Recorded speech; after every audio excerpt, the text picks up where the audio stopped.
اعوذ باللہ من الشیطان الرجیم بسم اللہ الرحمن الرحیم۔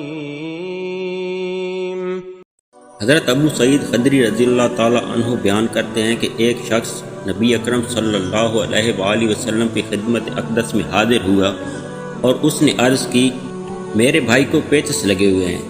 رسول اللہ صلی اللہ علیہ وآلہ وسلم نے فرمایا، اسے شہد پلاؤ۔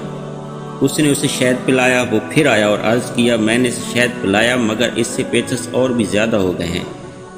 آپ صلی اللہ علیہ وآلہ وسلم نے 3 مرتبہ اسے ایسے ہی فرمایا۔ پھر وہ چوتھی مرتبہ آیا تو آپ صلی اللہ علیہ وآلہ وسلم نے فرمایا، اسے شہد پلاؤ۔ اس نے عرض کیا، میں اسے پلا چکا ہوں لیکن اس کی مرض اس حال میں اضافہ ہی ہوا ہے۔ رسول اللہ صلی اللہ علیہ وآلہ وسلم نے فرمایا، اللہ کا فرمان سچا ہے جبکہ تیرے بھائی کے پیٹ کی غلطی ہے۔ اس نے پھر پلایا تو وہ صحت یاب ہو گیا۔ متفق علیہ۔